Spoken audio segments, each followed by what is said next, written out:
Welcome to a podcast about something where each week we dive deep into whatever it is we find interesting. I'm your host, Calvin, and joining me from Gotham City, it's your co-host, Nick Richardson. It's pronounced Batman. I'm Batman.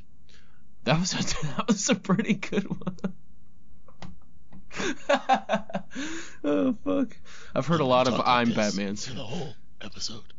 Good luck with that. We're giving out Batman movie superlatives today.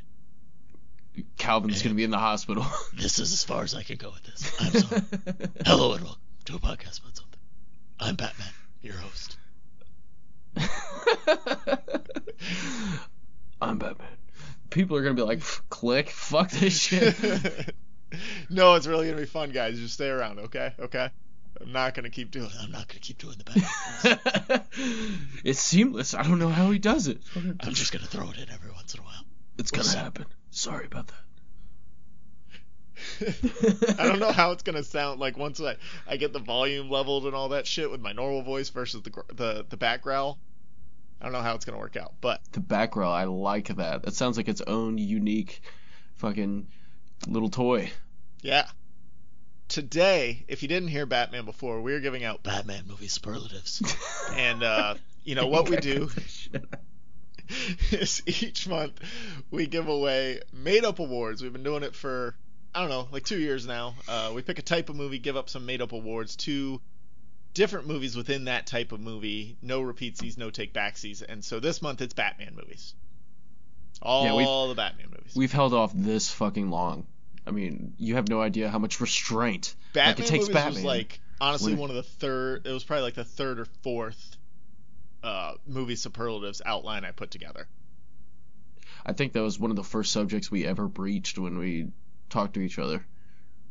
Yeah, because everybody loves Batman, of course. By the end of this year, you're like, because everybody loves Batman. So what we also do, a couple months ago, we introduced the Superlatives, which is the opposite of a superlative. And we give out the worst version of every award, too. We used to do that at the end, but now with our new format that we introduced last week, it's actually going to be right there with it. So we'll give out best and then worst right together. So it's all kind of one thing. To stick with our 5 fundamental somethings about, I guess, Batman movies. About Batman. This week.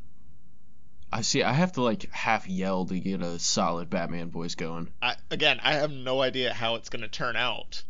Like when I go to edit this and like I'm going to have to cut all this great Batman content because it's too quiet. Or I'm going to have to really play around with like the amplifier and all that shit. It's going to be a mess. I hate it already. But I'm going to keep doing it. Because what this world needs is a dark night to bring you a podcast. About Batman. About Batman movies. And give out awards to them. Dude, if you were in like an animated movie of Batman, I would be dying the whole fucking time. I don't know why. If anybody needs a Batman voiceover actor, I got you. I fucking know like 6 different people that probably could use a bat. Oh, Hit man. me up on Twitter at APA something _ Batman. I'm not Batman, but I am Batman. I am Batman! So there's a lot of different variety of Batman movies, and for this particularly, we're only covering live action Batman movies, not animated, because I feel like animated Batman movies and DC animated movies in itself could be its own set of movie superlatives. So I didn't want to throw those in. Let's be real here. Animated Batman movies are like leagues ahead of live action Batman movies. Some of them, yes. And some of them, no. Have you ever seen The Assault on Arkham? Not good. I'm sure I've seen that. Really, anything with Kevin Conroy, good. Anything with not Kevin Conroy, not very good. Batman Beyond is dope.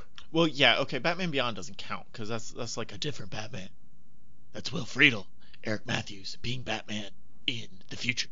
Is that really? Kevin Conroy is still in Batman Beyond as Bruce Wayne, so take that. Eat shit. Eat shit, Joker. That was a good one. Yes, it is Will Friedle. I respect him so much more now. He's such a good voice actor. He's the dude in Kim Possible too, her best friend. Yeah, okay, I know which one exactly you're talking about now. Also Eric Matthews. Shout out Mr. Eric Split Matthews. down the middle hair part there. Yes. Love Eric Matthews. We once did an episode on Eric Matthews that never got released. It's the lost episode of a podcast about something. We did that with the guest Boar Meets World, and it was awful. One, because like we were all new in this podcasting thing and hadn't really quite figured out how to like interact with each other, and also I was sick and very tired, and like I came home to do it in the middle of the day because that's when they had free, and I was like, all right, I can knock this out and then just pass out afterwards, and I was just completely dead. I still have the source file. It may or may not be released at some point in our lifetime. Release that shit. I've talked to them about it because they called me out on their podcast because that's one I listen to because I love Boy Meets World and they're really great at doing that. So if you like Boy Meets World, go check out Boar Meets World. They're a lot of fun, and they called me out a couple weeks ago on it. That they're like, yeah, we did a guest spot one time. I don't ever know what happened to that. So yeah, I was like, oh, it's the lost episode, but it still exists. Just send a screenshot of it on your desktop titled "Pile of Shit." Just be like, I don't know. Is it this the might Justice League Extended Universe? Because that's the only pile of shit here. Whoa. That is a very accurate statement. Yeah, it is. We need to get into some Batman. Yeah, we haven't talked Batman at all yet. I'm sitting here waiting, guys. What the hell are you doing? Should I play Batman as like a separate character from me? No, it's got to be seamless. Yeah. All right, so the awards that we're giving out today, we give out 5 awards. And like I said, the Superlatives are now mixed in with the Superlatives, so we'll get best and worst at the same time. So we've got the best and worst bat suit with a subcategory of best and worst suiting up scene, because it's always really cool to see Batman putting on a suit for the first time in a movie. You started to lose it there, Batman. Yeah, I know. That's probably why he sticks to like 7 lines and there's 7 words. It's really hard for like 3 full run-on sentences. We've got the best and worst bat vehicle, the best and worst bat detective skills, the best and worst bat gadgets, and the best and worst Batman with a subcategory of best and worst Bruce Wayne. Because if you didn't know, I'm Batman, but I'm also Bruce Wayne. Nice. Yeah. My wife is gonna be like, "What the fuck is going on?" I'm gonna need so much water. Yeah, no shit. So, with that, we move into the 5 fundamental somethings about Batman movies, which are our superlatives. And I don't know about you, but I thought it was really hard to narrow a lot of these down because I think for the most part, all of the movies do a good job of making things look cool. Now, there's some hokiness to different movies, and we'll get into that when we talk about them. But I think they always do a good job of having something cool in them, or at least something that looks cool. For the most part, like especially for the time, or the time period, right, when they were released and stuff like that. Except the nipples, that was a big misfire. The nipples are rough. We'll get into the nipples for sure. No, we'll go definitely. deep into my nipples. Don't worry. I like to touch them. I like it when Robin touches them in the Batcave. I need bad guys to see them all the time. That's how it makes it weird.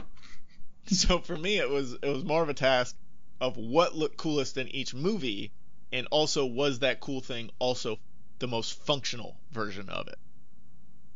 Yeah, there's been there's a lot of cool stuff that have no function. Well, there's a lot of cool stuff, and there's a lot of things that you really need to have function that have 0. I mean, the series of bat cows that are fucking immovable. Yeah, that's rough. Like, all the 90s ones pretty much. Like just the 90s. I don't know what their deal was with concrete necks. I don't know, but we're going to move with that comment into the best bat suit. What do you got? Best bat suit.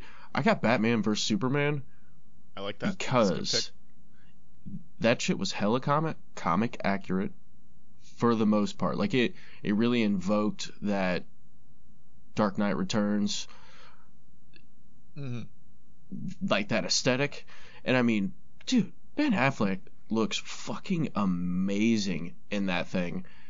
What I loved about it the most, though, is Ben Affleck looks like there's no padding under it. No, because right? there is I don't think there's 0. That dude is shredded. Jacked for Batman, and he's still you can tell he can't get rid of it now, and he's just stuck in this weird well, yeah, I don't work out that much anymore, but all this muscle is still here somehow. So when he like walks around, he can't fucking move his shoulders. He's still fucking swole as fuck. Yeah, And did at the you see him same dropping time, that Dunkin' Donuts the other day? I did, no shame. I mean, people drop shit. Like he dropped the ball with his marriage. Dang! Oof. Fucking low blow there. Yeah. Okay, I'm gonna stop saying fucking from here on out. Here's my challenge to you and myself. We're not gonna have the word fucking on the word cloud. It's probably No more already fucks, gonna be please. the biggest word. Thanks a lot, Calvin. No, that last one put me over Batman the is edge. 100% gonna be the biggest word this week. I really hope so. It's gonna be Batman fucking Joker. Pouches and yeah, probably. Bats. I'm gonna talk a lot about pouch. Yeah, bats. Probably some bats too. Chins. We're gonna get into some chins, but Fucking's usually not the biggest word. It's usually the second or third.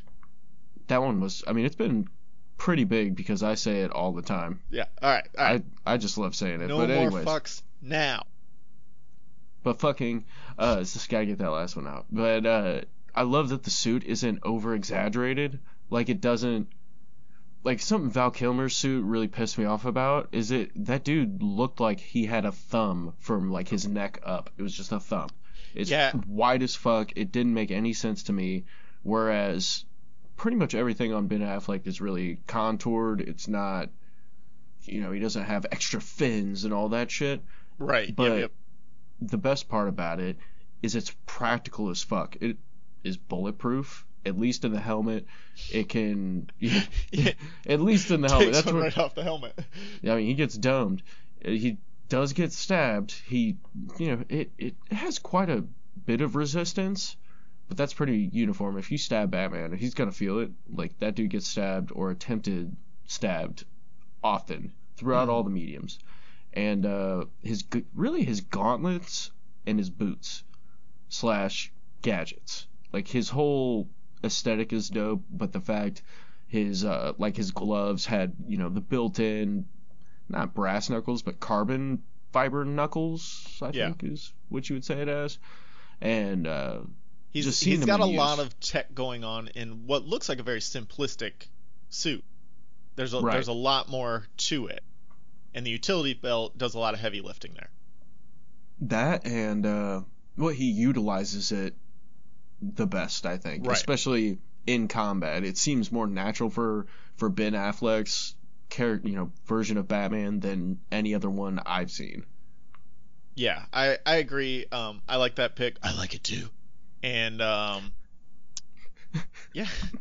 Did you have what'd you have for the best suiting up scene? Just gonna pepper him in like randomly. The fucking Batman Returns. Oh, there's a fucking.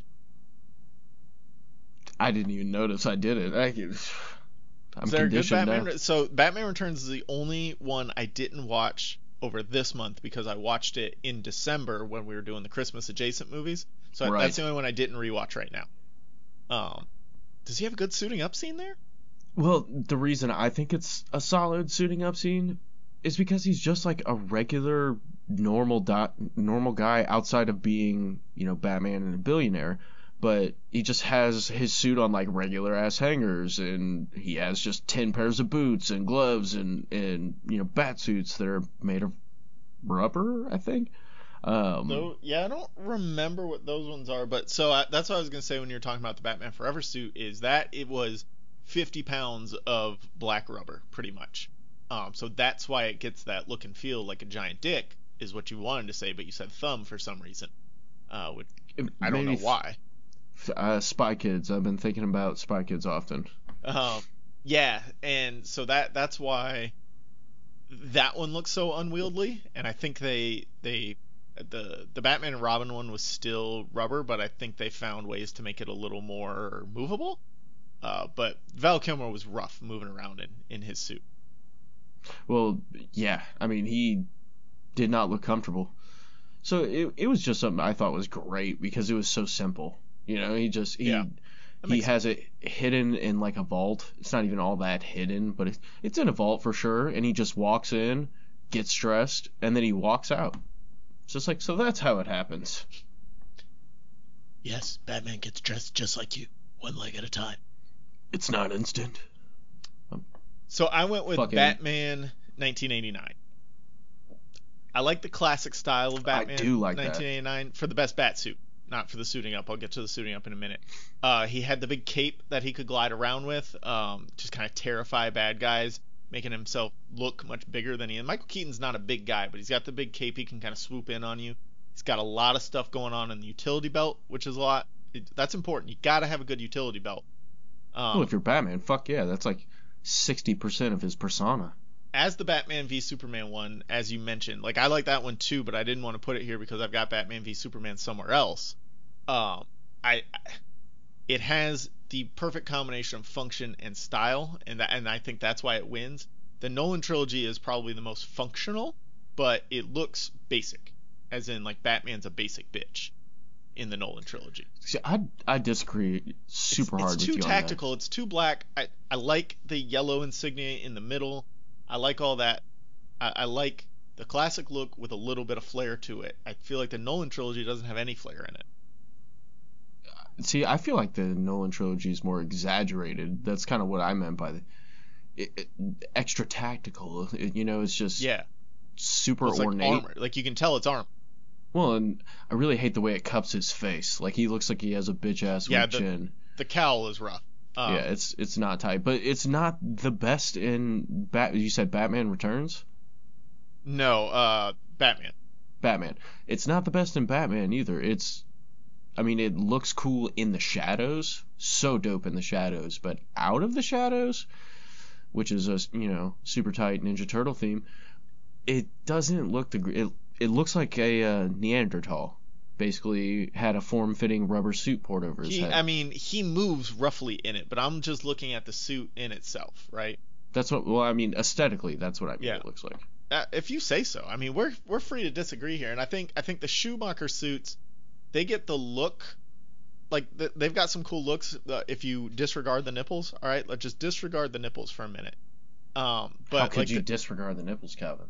But Jesus, they're made out of the heavy rubber, and they're not functional at all for Batmaning, which is important. And then like you have to add the nipples back on when you're considering, okay, is this actually cool? And I love the all black with the yellow bat symbol in the middle. It's simplistic, but it's still super stylish. Okay, so I'm going with it. I'm not disagreeing with you. I think it's fantastic. I love it. But that's all.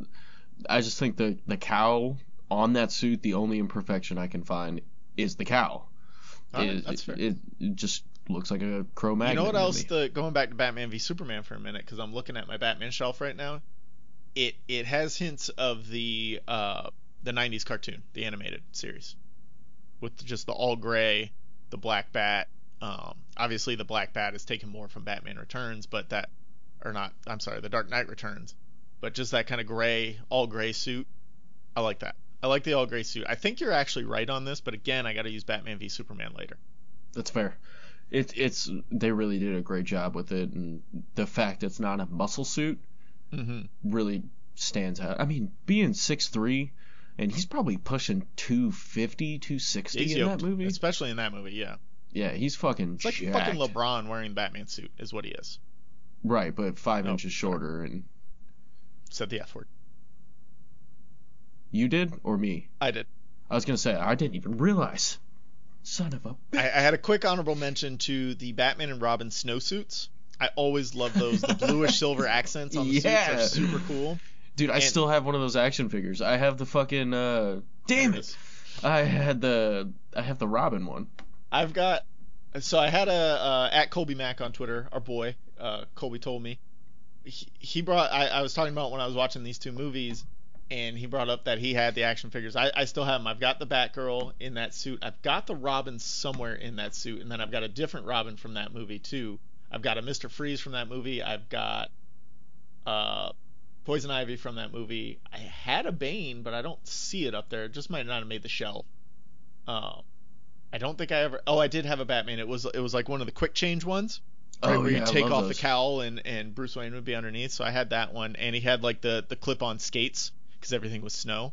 I really like the Robin suit best in the Batman and Robin snowsuits because it's got the black and silver, which is really cool, and then it's got the more Nightwing style logo. Yeah. And they're really going hard setting him up as Nightwing, because that was in the next movie that was planned. He was going to be Nightwing, but we never got that. Thank God. Fuck Nightwing. That guy sucks. Batman forever. Are you just saying that because he said "fuck Batman" in a live action show? Yeah, fuck that guy. That show sucked. He really sucks. I fucking watched it. Oh shit. What is I can't think of the guy that they had playing Bruce Wayne in that. Who is he in Game of Thrones? In what? The guy they had playing Bruce Wayne in Titans. I have no idea. He's Daenerys' right-hand friend zone dude. Jorah? Jorah Mormont, thank you. They got Jorah Mormont playing me, come on. Would have worked a lot better if I remembered his name. He plays Bruce Wayne in Titans? He's actually solid. Is he? It's only for like an episode, like one episode and maybe like a third of another episode. No shit. Titans season 2 is pretty good. I'll have to check that out. I was interested in Beast Boy, but Beast Boy's got some work to do in season 2 for sure. Dope. So my best suiting up scene is from Batman Forever, actually. So again, disregard the nipples for a minute. So the opening scene is him suiting up to go out and stop Two-Face, right? I like that we get a nice look at all the different accoutrements that go into him putting the suit on. So like you said, you like the downgrade look where he just walks up, grabs that out of the closet, and then he disappears and then he comes out and he's there. I like it that we actually get to see him pulling on the gloves, pulling on the boots, all that stuff. And then it's right in the opening of the movie. I love when the movies jump straight into Batmaning, which the Burton and Batman 89 and Batman Forever and Batman and Robin all do a great job of just right away your first scene is Batman. Batman Returns does not do that. It fiddles around with Max Schreck and Penguin and all this other shit first.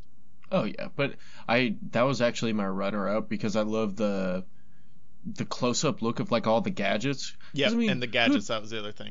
Who didn't love that as a kid? It's just, you got your fucking dope accessories. I'm dropping the fucking thing. It's happening now. Yeah, you're not doing good at it. I'm terrible. I don't give a fuck. but yeah, I mean, that shit was dope. I just... They really do. You could tell Joe Schumacher felt a sort of way about... he's like, man, I really need, first 30 seconds, a close ass shot. Let me see it. Yeah, the ass shot's rough. Cod piece, too. Let's get that shit in here. That thing is fucking giant. But other than those, it works, and other than the nipples, it works. And Batman and Robin gets the most shit for bat nipples, but Batman Forever started the bat nipples. Like, let's not let Batman Forever off the hook here.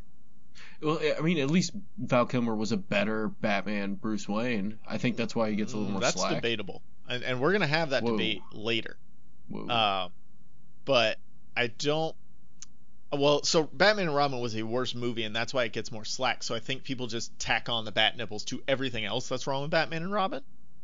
And everybody's like, you kind of have these rose-colored glasses of Batman Forever. It's very entertaining, and it's better than Batman and Robin. So when you're looking back at it and you don't really remember, because not a lot of people revisit these movies a lot, you're thinking, well, Batman Forever is the good Schumacher one. So it didn't do anything better wrong. Schumacher one. But I mean, those nipples are fucking egregious, dude. I don't disagree. Like, what the fuck? All right, so what's the worst bat suit? Batman Forever. The nipples, the giant codpiece, that shit is egregious, man. I don't even care how dumb it used to look. It's just so egregious. And the fact he has, I don't know, he has like a little gadget for everything, and I consider pretty much gadgets to be part of the suit. Sometimes they can be, yeah. And it ties into, I did not like the way it looked the first half of the movie, or until he goes into his second costume. Yeah, when he goes into the second costume. The second costume's much better, the sonar costume. Yes, looks way better. It's got the silver accents and everything again. I like that. I agree with you there. And the yellow symbol. So I mean, his cape looks fantastic. The only thing I can rag on about that is the cowl. Like it has like weird. It's too big. It's too big, and it has a weird design along his chin. Yeah. But if you're just looking at him, he looks fantastic. I think Val Kilmer has like too square of a head to wear the cowl. Because that's what, when I'm thinking of that Batman Forever, that second cowl, it just looks like his head is too wide almost. It's weird. It's the neck. It's because it has no... Well, I mean, he has no, like, jaw definition or anything. It's like just a spot for his chin to poke out and talk. That's fair. But, and the Batman Forever, that first one in Batman Forever, it's as close to the Batman and Batman Returns as they could be with now making it a giant rubber suit, like all one-piece rubber, and adding nipples. But it's the same suit. Like, they tried to make it exactly the same suit because they were going to introduce their own at the end. Right. I went with the Dark Knight Rises. I wrote Returns, but it's Rises. I do hate that fucking suit. Change that real quick. Well, so hold on now, because it's a very specific part of the Dark Knight Rises. So there's this one scene where he goes to the hospital, get x-rays on his knee and shit, but really he's there to see Commissioner Gordon, and he sneaks down into Gordon's room wearing his regular ass clothes and a ski mask. This is a bad bat suit. I don't think I need to go further into that. That's a technicality, but it's a good one. I like most of the suits. I think you're right with Batman Forever, but again, I'm using Batman Forever somewhere else, and I wasn't using the Dark Knight Rises anywhere else, so I was like, alright, let's throw it here where he's wearing a fucking ski mask.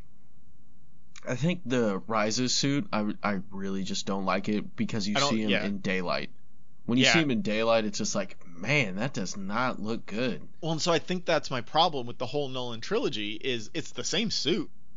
I mean, it changes a little bit. It has a lot more pieces. Because the Dark Knight, he gets the pieces put in because they're like better against gunfire. They're more or something. Articulate. Yeah. You know, he can move around better. All right, so let's move to the best Bat vehicle. I went with the Dark Knight, the Bat Pod. Oh, you son of a bitch. The Bat Pod's awesome, man. That is the best. I mean, that's also what I picked. So let's just duly talk about this because... It looks cool. Dude. So cool. Highly functionable. Super maneuverable. In the Dark Knight Rises, we see that the wheels can spin in any direction. Like, they can spin while spinning, if that makes sense. They can turn while spinning, and he can just make 90-degree turns with ease. We see Catwoman doing it in The Dark Knight Rises. It's got some good weaponry on there. It's free range. Dude, okay, so let me just say this. You literally went, like, point for point, my exact notes. It's fucking ridiculous. This thing is so dope, though. It is the best and most practical loadout. You're going to have some destruction associated with your Batmobile. Why not have the Batpod, which you can just rocket the fuck out of there? That's awesome. Yeah. Exactly. And so I just remember the first time seeing The Dark Knight in the theater, I was completely awestruck when he rolled out of the Batpod when the tumbler got destroyed. Right. I mean, and pretty much everything else with The Dark Knight, but like I was just like, whoa, what the fuck?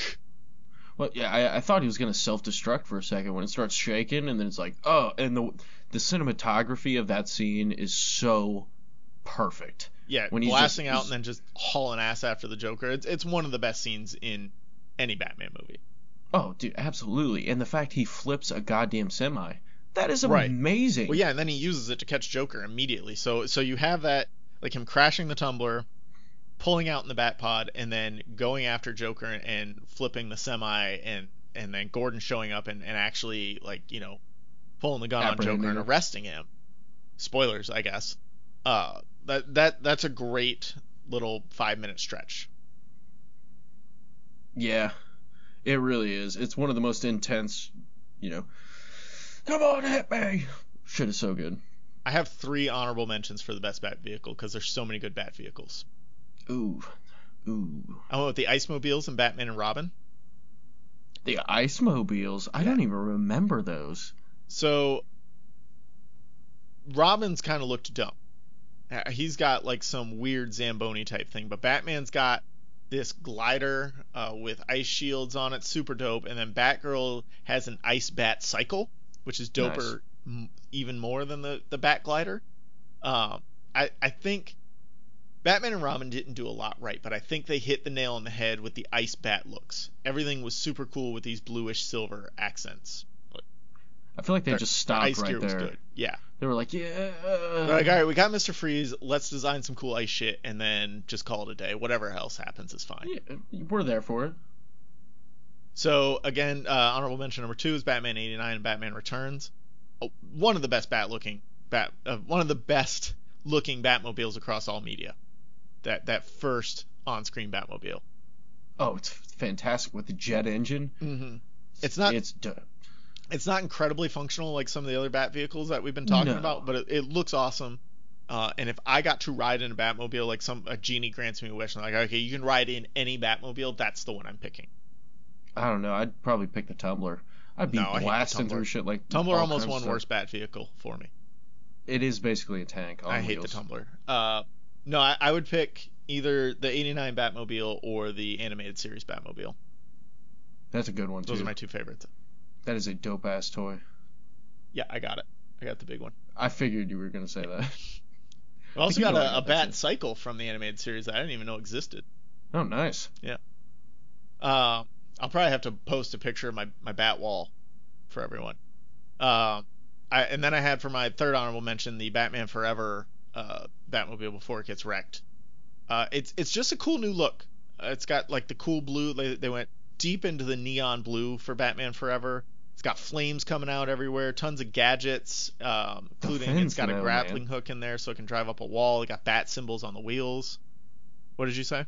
The fins, though, man. The fins are rough, but they're not as rough as Batman and Robin. Like the Batman and Robin Batmobile is very bad. You don't say. Speaking of which, let's talk the worst Bat vehicle. I went with the Batman 66 Batcopter, not the Batmobile, because the Batman 66 Batmobile is dope too. But the Batcopter is bad. Have you ever seen the 1966 Batman with Adam West? Not the Batcopter. I'm not familiar with that. All right, so I kind of just wrote in Batcopter before I rewatched this. This was the last movie I rewatched because it was hard to think of a Bat vehicle that just outright sucks. But I was right to go with the Batcopter. It looks really stupid. Google it right now. They don't even keep it in the Batcave. They have to call ahead to the Gotham airport and some jabronis wheel it out onto the jetway for them. And it has wings. The fuck? So this scene, it's the first scene of the movie. They call these guys to wheel out the Batcopter for them. And it flashes these guys at the airport who are like literally like carrying it and setting it on the tarmac at this airport. It's the goofiest thing in the world. It barely looks like it could fly if it was a real life thing. It's super slow. It's bright red. And then like they get in the air and they're talking about bat drift and bat altitude and they drop a bat ladder. And it's don't you mean batitude and? No. Yeah. Maybe it might have been batitude. Yeah. Batitude. Yeah. Yeah. That pun was fucking awful. It's everything in that first scene is everything you love to hate about the campy 60s version of Batman right in your face right away, and it's really hard to watch that first scene. and that's the scene where you get the shark spray, and like I just didn't remember because I haven't seen it in like 10 years, and I didn't remember that they jumped the shark, so to speak, so quickly in this movie. Oh yeah, they're fully on board for that. In. And I remember I watched it in 2010 because that's when I bought the Blu-ray, because I bought it in Milwaukee at one of those places where you used to be able to sell your DVDs, right? Oh yeah, those don't exist anymore. Yeah. So I went and sold like 100 DVDs because I copied them all onto my hard drive by then, and I was like, okay, I got $25 for these 100 DVDs, whatever. No, it's not GameStop. It was a little better exchange rate than that. And I got the 4-movie Tim Burton Joel Schumacher collection and Batman 66 on Blu-ray. It was a good time. Not worth it. 100 DVDs for that? No, I had money left over. I was gonna say, I hope it was like 100 copies of Anaconda. My Anaconda don't want nothing unless you got buds on. If Batman didn't sing that to Catwoman, he's a fool. What did you have for the worst vehicle, even though I'm pretty sure I know what it is? Hit me. You think it's the Batman and Robin Bat vehicle? No. Oh. It's going to get awarded later, unfortunately. Oh, okay. But I chose the 1943 Batman, the serial, mostly because it's a cheap-ass car. Yeah. Have you ever watched that? I watched a couple clips for research, and it's Oh, Okay, the 43 one is super duper racist. It's fucking horrid, dude. I love the suit because it's an original, homage to the original Batman. I don't even think it's an homage. Like, that was his suit at the time. Right, that is the original Batman suit. And, I mean, they pretty much adapted it perfectly on the screen. So I was waiting to bust out the serial collection. But that was my honorable mention here, was the 49 serial, which it's the same car. It's just a regular ass car, but it's technically a convertible. And when he's Bruce Wayne, the top's down, and when he's Batman, the top's up, so you can't see him. Yeah, I mean, he's got them window tints. Fucking unreal. So when I was a kid, there's two serial collections. There's 43 and 49. 43 is super racist, and the main villain is a Japanese guy who they're trying to stop doing something. I've never seen the whole thing, but we have the 49 one where the villain's the wizard, and I'll get in more on that later because this all comes back. But they were on VHS, and my dad taped over they had two tapes. My dad taped over the second tape with some like paper making bullshit. No idea what it was, but we couldn't watch the whole second tape. Son of a bitch. So we had seen the whole thing through one time when we were probably I was probably 5. So we had no idea who the wizard was, because that's the whole thing, is figuring out who the wizard is. Dad, you son of a bitch. In my adulthood, having access to Netflix DVD shipping, I'm like, let me see if they have these. And they did. So at first I got the 43 one. I didn't know there were two separate ones, so I got the 43 one, and I start watching it, and I'm like, I don't think this is the one I don't remember this. I don't remember all these Japanese people and the racial slurs they're throwing at them. And then I looked up and I'm like, oh, there's another one. So yeah, if you're gonna go back and watch these, which the 49 one is kind of fun. That is something I watched recently. It's 15 episodes. Each episode's 16 minutes long, so it's really easy to watch. Go watch the 49 one. It's a lot of fun. The 43 one is not. It's very hard to watch. I made it through like 3 episodes, and I'm like, okay, this isn't the one. I'm not going to keep watching this because it's brutal. It's fucking terrible. Outside of the suit literally being the only redeeming quality. But you can get that in the 49. Right. So I'm going to go with that one because the car is a fucking dumper, too. Yeah. That thing probably gets like 3 miles to the gallon. It's a piece of shit. Packard needs to get the fuck out of here. The best part of that, and I think I had this somewhere else in my notes, but I might as well bring it up, is in the 49 one, this was in the 66 one, so I'll get to it later. But I mean, the fins in Batman Forever, that shit is stupid. Dumb as fuck. If you They're took not those as bad fins as off, Batman and Robin. You're ruining a way better vehicle. That car's dumb, man. Like, yeah, that's fair. If you took the fins off that, way better. Okay. Why the fuck does it have fins? I don't know, but Is that a fish car? Was he Fishman? Let's move on to the best Bat detective skills. Your turn to go first. The Dark Knight. I mean, he does all kinds of detective-y shit. Yeah, he does. I mean, I'm sure... This is your time to shine here, Nick. Tell us about it. Everyone has seen The Dark Knight multiple times. I'm not going to bore the fuck out of everybody repeating the same thing they've seen a bunch.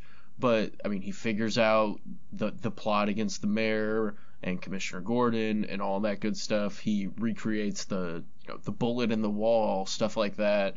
He seems like he's able to, when they threaten to blow up the hospital and stuff like that, the reconnaissance he's able to initiate quickly is pretty fucking sweet. Yeah. And he has fantastic contacts, especially in Commissioner Gordon. You need that in a good detective. Thanks, Commissioner. You're good. You're welcome. I actually played Commissioner Gordon in a fucking production recently. Sweet. Yeah. They didn't need a Batman? I mean, they did. You would have been way better. Shout out to those people who Nick just trashed. The guy, I mean, sorry. I don't know what to tell you. Your Batman was kind of whack. He does a lot more investigating in The Dark Knight than probably any other Bat movie, other than what I'm gonna pick. It's not a focus of Bat movies a lot of times for whatever reason, but he does the most. Batman Begins, he doesn't do a lot. He kind of stumbles into everything. Dark Knight Rises, he does almost no investigation. He's just like, Bane's here, Catwoman, take me to him. Okay, cool. I got my ass kicked. done. Not just that, let me break my fucking back. Yeah. In the Burton and Schumacher movies, he does no detective work whatsoever. Oh, yeah, zero. And I mean, the sonar project he has in Dark Knight. Yeah, that was. So when I was considering it, that was what I was putting most of the thought towards is the sonar project and just figuring that out and utilizing it. It's pretty amazing and also frightening. Terrifying. Yes. It's amazing though. I love the, just type in your name. You have to put your trust in someone at some point. When you're finished, type in your name. The break your back. My best Bat detective skills, and this is what I was waiting for, is the Batman and Robin 1949 serial collection. And this comes from discovering the Wizard and his plan, and I won't spoil who the Wizard is. Even though it took me 30 years to figure it out, I will let other people go discover it for themselves. But Batman, he's on point this whole time. He's always thinking 2 steps ahead of the Wizard, trying to track down leads, just always on the mystery, trying to figure it out. Like we said, in modern movies, he stumbles into the mystery as part of stopping a bigger crime.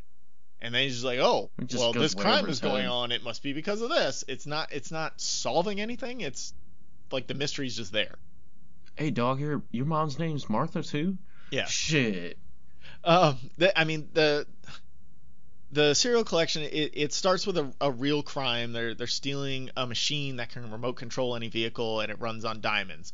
But it's not always about the machine. He's always just trying to put these puzzle pieces together to solve who stole it and why they stole it. And he's got to they do this kind of line of diamond heists after they steal the machine so they can keep it running, kind of like Mr. Freeze, honestly.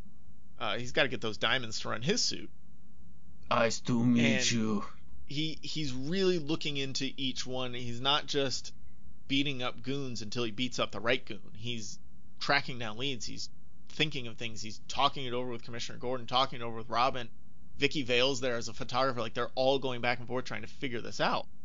It's a lot of fun to watch because it plays out like one big mystery novel, more so than any other Batman movie you'd go watch.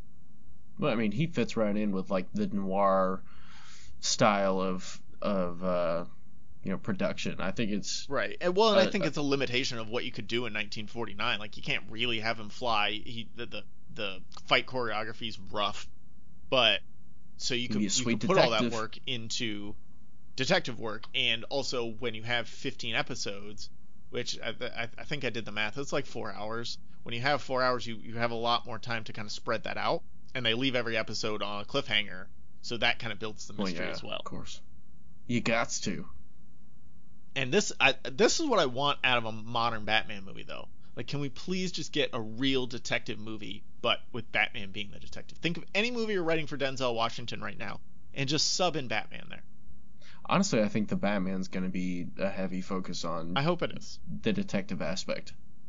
I want to see him searching for clues, putting puzzle pieces together, and tracking the bad guy down, and then stopping him, rather than just being like, oh, the Joker's up to his tricks again. I recognize this no fingerprint because it's the Joker's. He's a madman. The Joker's a madman. I also want to give a honorable mention to the 1966 Batman here. Because you got to see this. That dude's whack. Huh? That dude's whack as fuck. No, he is, but you got to see him put together this mystery that all the villains are working together. It's absolute insanity, and they happen to be right. So I guess that makes them good detectives. So let me just go through the train of thought here with you, because this happens in like the second scene. It's right after Batman's attacked by the shark in the Batcopter. So he's attacked by a shark, an exploding shark at sea. So he goes, something seems fishy here. Nice. And then goes, where there's fish, the Penguin may be close by. And then Robin pipes up with, but it happened at sea. A sea for Catwoman. And then Batman, back to Batman here, he goes, but the shark was pulling on my leg. Like a joke from the Joker. And then Commissioner Gordon's hanging out and he goes, it's all starting to fit together like some sort of riddle. So they take all this shit and put it together. And that's exactly how, like, my deadpan delivery of it is exactly how the scene plays out. And I'm not sure if that makes them good detectives or bad detectives. And I have no idea, but they figure it out. So it's got to be good, right? I mean, super solid detectives. They take very loose threads and tie them together to an actual solution. So it's just like looking at the sky and it's like, yeah, I don't know. That was a terrible analogy. There's a cloud covering the sun today. The calendar man must be on it. It must be. Yeah, that was a good one. There you go. You're fucking on point my with Batman this. You should voice be is cracking writing a little bit. You should write for these movies. Bring it back, Calvin. Bring it the fuck back. All right, so who's your worst Bat detective skills? I'm gonna do a bit of reach in here to Justice League. Okay, that's fine. I'm gonna choose Ben Affleck's Batman from Justice League, mostly because how the fuck did he not know about Wonder Woman? Yeah, that's rough. That one really pisses me off. That's honestly my only hinge he point. knows Wonder Woman exists by Justice League because he fought with her in Batman v Superman. You got to be doing your work there, man. You've got to have figured it out in the next 2 years of what's really going on with her. Yeah, no shit. And he has the ultimate technology. And Jeffrey Irons, like, he should figure everything the fuck out. Yeah, Batman sucks. He's no detective. Exactly. I think it's more Alfred is the detective and Batman is just the field tech with the technology. I mean, he tracks down Barry Allen and Arthur Curry, though, so there's that. You know Alfred's doing that shit. That's true. He's like, hey, Alfred, search for me. And he's like, yes, Master Bruce. All right. I went with Batman Forever because he struggles with the very simple riddles and kind of stumbles into figuring out Edward Nygma's Riddler. And Alfred actually did most of the heavy lifting here on this. It's like a thing. It's a thing now. The answers they have almost, or the answers to like the main riddles, they don't actually have anything to do with the ultimate riddle. That Nygma is the Riddler, other than you have to pick the numbers out. But solving those riddles didn't matter. You could open them and see that they all have numbers and put the numbers together. And again, Alfred does all that work. And like, he still walks right into Nygma's trap and stared at his stupid machine like a doofus when he was inspecting it to let Drew Barrymore turn it back on. So, like, you got to do better here. And I think he doesn't solve get out of the way. Anything. Well, like, she turns it back on and he just stands there and stares at it like a moron. Like, step 2 inches to the right. Yeah, you'll be fine. Put your hand in front of your eyes. You'll be all right. So best Bat Gadget is what we're on now. And I go first here. And I am giving out the first ever Movie Superlatives Legacy Award. This is like the equivalent of those Lifetime Achievement Awards that they give out at the Oscars or the Grammys. Like, yeah, Tom Hanks has just been in a shitload of good movies. We're just going to give him an award for being Tom Hanks. So I'm giving the best Bat Gadget Legacy Superlative to the grappling hook. I like the category. It's easy pick. It's literally in every single movie that Batman appears in. Maybe not Suicide Squad, but I think Suicide Squad because he drops down on one to catch Deadshot.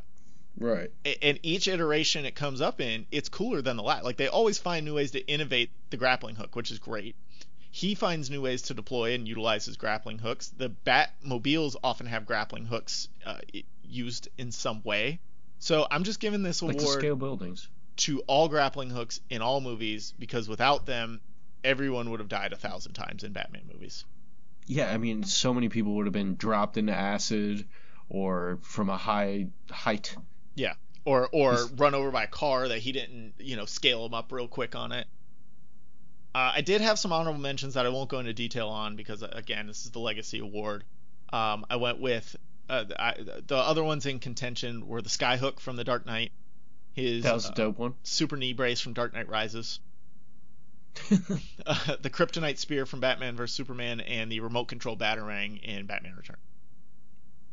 Yeah, I like all those picks. Yeah, those are in consideration, but nothing lives up to the grappling hook. So you get the first I really ever enjoyed Legacy Award grappling hook. Thank you for saving my ass so many times. So many times. Val Kilmer has a super dope grappling hook system. Yeah. So what? It's all from the wrist though. Was that Kilmer? Yeah, yes. It was. Yeah, all from the wrist. So I feel like he would dislocate his arm all the time. Because I thought it's definitely from the wrists. Well, no. In Batman and Robin, they have it too. Because Robin has some grappling hooks that he's using. we're talking Batman. We're not talking. I know. Robin. I know. That I was just thinking the wrist one jabroni. was in Batman and Robin, not Forever. All right, go on. What's your best Bat Gadget? Best Bat Gadget is the instant costume change lever in the 1966 Batman. The fact they can jump on a pole, hit this lever on their way down. I love jumping on the pole. I mean, but not Robin's pole. What? Where do we go? I honestly enjoy it for aerobic exercise. You've never pole danced before, Calvin? It's fantastic. Gives you great core strength. You know. I should have been working on my Bane voice too. That would have been really good. I can't do a Bane voice. No. Now I have to like cover my mouth when I do it, and that really would have thrown the volume mix off. It would have thrown the volume mix off big time. But anyway, that is so convenient. You adopted the darkness. I was born into it. That's pretty good. That's actually a pretty good one. All right, that's all I've got. Like I couldn't say other things in that voice. How many times have you practiced that? Literally, that was probably like the third time I've ever done it. Mm-hmm. The right, 33rd time. What's your best Bat Gadget? Sorry, I got sidetracked. It's the costume change. Oh yeah, that's right. From Batman 1966. That is so convenient. I mean, you think time is of the essence for Batman. I mean, honestly, fuck the grappling hook. If you can't protect your identity, you know, you can't save people because you're stuck in the Batcave, this and that. And a fire pole? Yo. I mean, the fact it incorporates the fire pole as well is just a 10 out of 10. Batman's gotta have fun too, you know? I mean, shit. Every time he runs out to solve a crime, he's probably like, wait! Boom, let me hit that. And I'm immediately in my Batman suit. What if you got, you know, you're covered in disgusting things. You just hit this lever, boom, you got a clean set of clothes on. You're all good. Yeah, you got a girl there that won't take the hint, boom. Now I'm Batman. I'll get you out of here, ho. Get your ass out. Oh, my grappling hook. Bruce Wayne's done with your stank ass.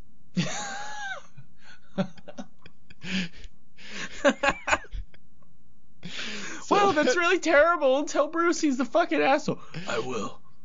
On it. But you're a bitch. He said you were totally lame at the sack.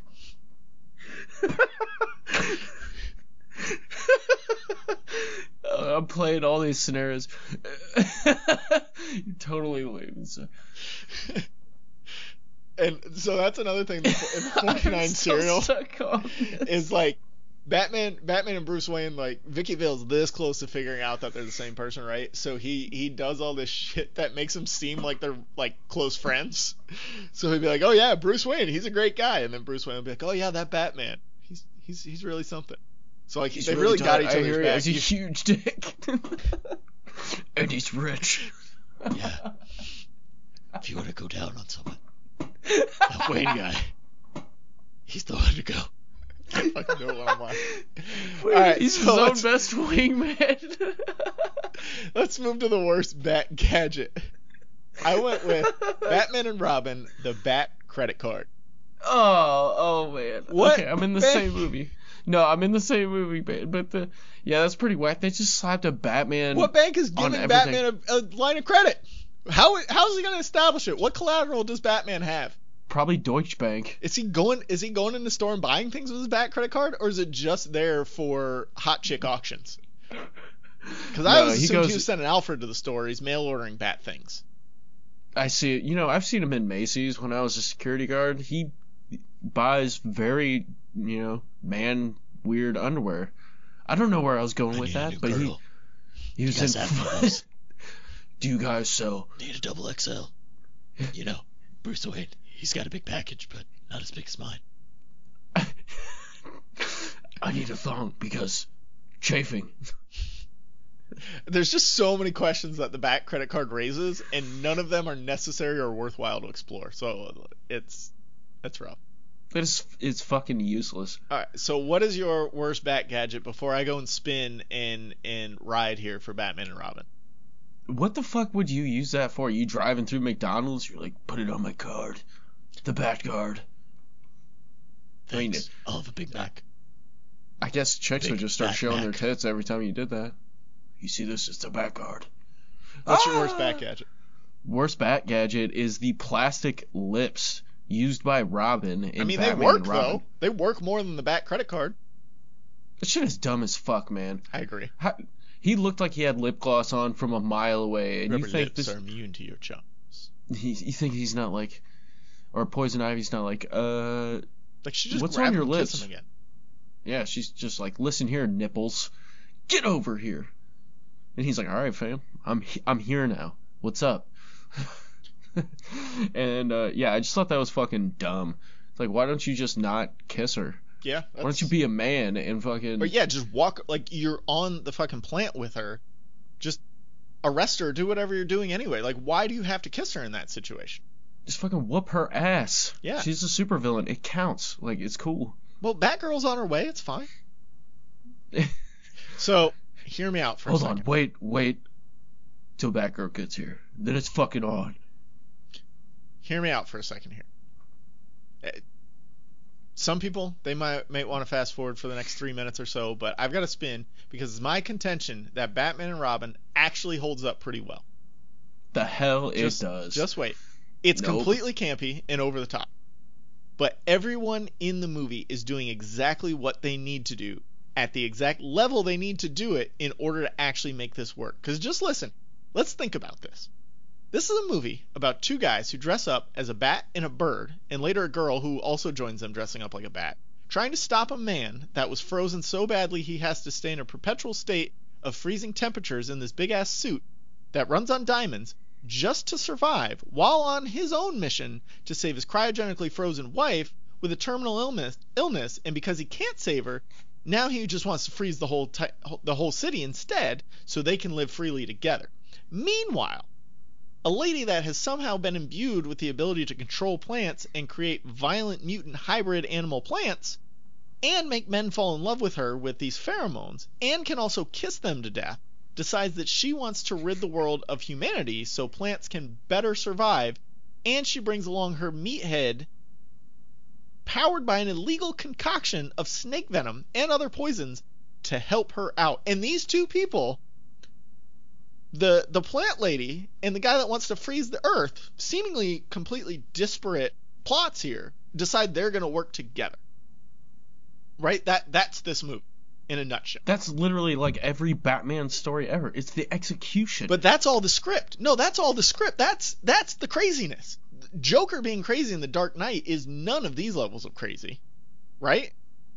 Bane in Dark Knight Rises is none of these. Ra's al Ghul in Batman Begins is none of these. Joker in Batman 89 is not this. The Penguin in Batman Returns is none of this. This is all the script. And apparently, and so like that's not great. Okay? That all of this is what's jammed into this movie. But that's what the movie is, and that's what these actors and this director have to work with. And apparently in this movie the script was like this because the studio insisted it be more quote-unquote toyetic against Schumacher's they wanted to judgment. sell toys. Yeah. Schumacher would often yell before takes, "Remember everyone, this is a cartoon."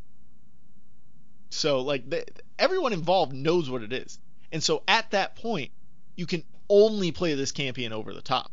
Because if you try and play this straight, if anyone in this movie tries to play it straight, it's going to be even more terrible than it actually is. Because it doesn't make any fucking sense. And there's no way to play this straight where people are acting like how real people would act.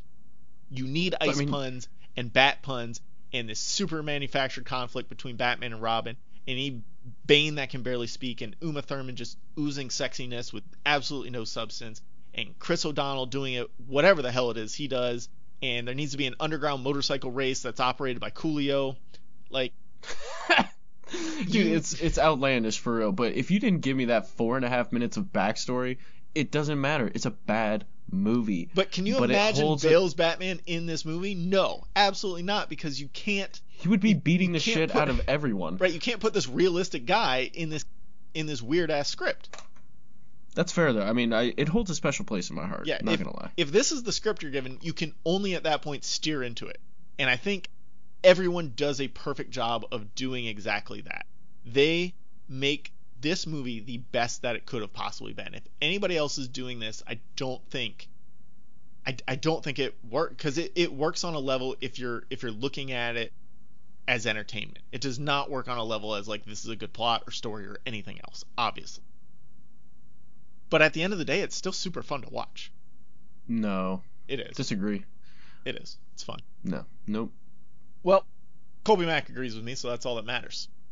I guess so. So we're ready to give out the last award. Let's give out the best Batman, and then we'll go to Twitter before the worst Batman. So who do you have for best Batman and best Bruce Wayne? So for best Batman, I chose Batman Begins. I can see that. I think I like the suit in that one. It's a little more simplistic. He's just getting involved in stuff. He does a lot of the gliding, and you see a lot of his grappling hook stuff there. Mm-hmm. And shout out grappling hooks. I just really dig Christian Bale's performance in that one. It's a little more subtle, and it's he doesn't rely necessarily so much on his gadgets. It's a lot of brute force and stuff like that. Plus he was jacked in that movie. Yeah. And the best Bruce Wayne by far, hands down, not even an argument, is Michael Keaton. That's true. In either of the Batman or Batman Returns movies. I think he's better in 89 in Batman. I agree with you. He is so good, dude. It's ridiculous. So I liked what you're going with Batman in Batman Begins. I like that we saw the real full origin, not just the death of his parents, him falling into a cave, and then boom, he's Batman. Like, we got all the League of Shadows shit, we got his training, we got him really becoming Batman. Not just, well, my parents died 20 years ago, so now I dress up and fight crime.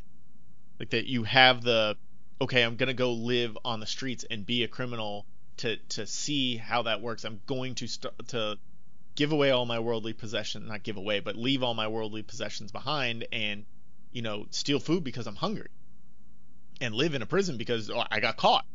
I think that's really cool. Yeah, it's very realistic, and it's something I always felt Batman would do. Mm-hmm. Like, they gloss over how he got to be Batman, and they insinuate a lot of times it's just because he's rich as fuck, but it's decisions But anybody can made. be rich. Right. Not everyone can be Batman. Exactly. I mean, anybody has the potential to be rich. Right.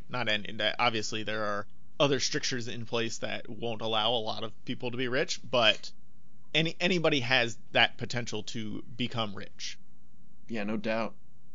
Pull yourself up by your bootstraps, Batman. I don't have straps on my boots. They're buckles. Goes on and off easier.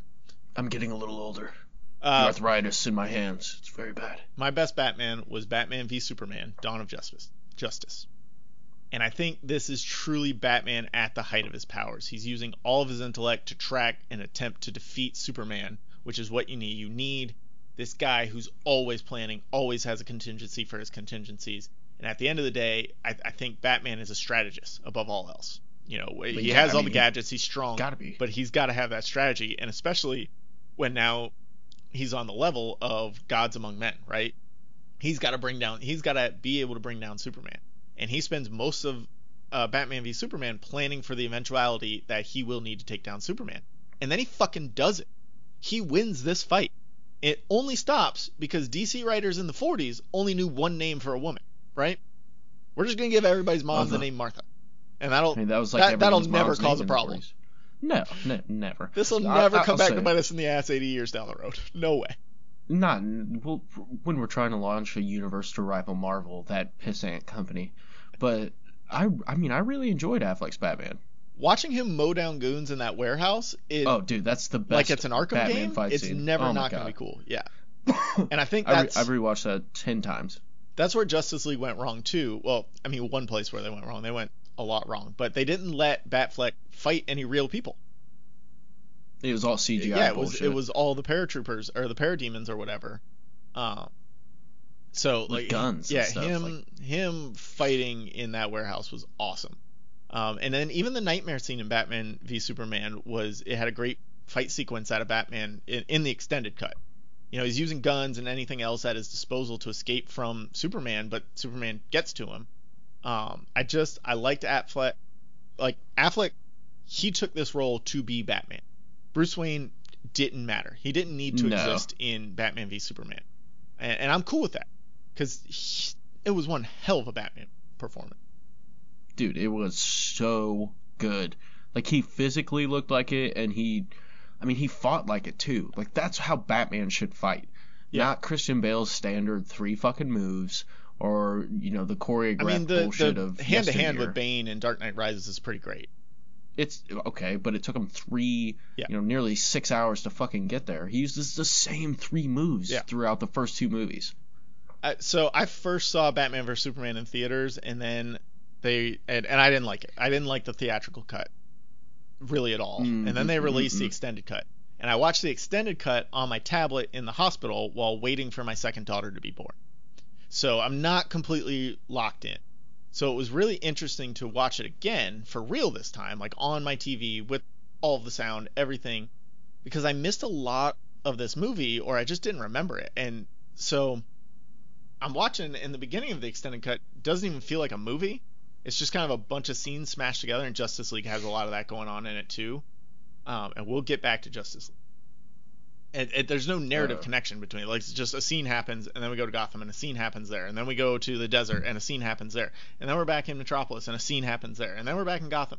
And like, I kind of like the manic energy of Jesse Eisenberg as Lex Luthor. I kind of liked it. He was going for the teetering on obsessive insanity, and I think he kind of nailed that. No? Hello? No, I'm here. You don't like it? No, I fucking hate it. I thought he's like, it physically makes me want to yell. Well, I think you physically make me want to yell. Good. You should do it sometime. I mean, it's his very stress plan's relieving. convoluted as fuck, but he played Superman and Batman like a fiddle, and he set them up from square one to be at each other's throats. Not buying it. Have you seen the extended cut? The 3-hour cut? Nope. So it's a little more coherent here. Not much, but a little more coherent, and you can see the pieces falling into place a little bit better. He just kind of hates Superman and wants everyone to think that him just being around causes mass destruction and death.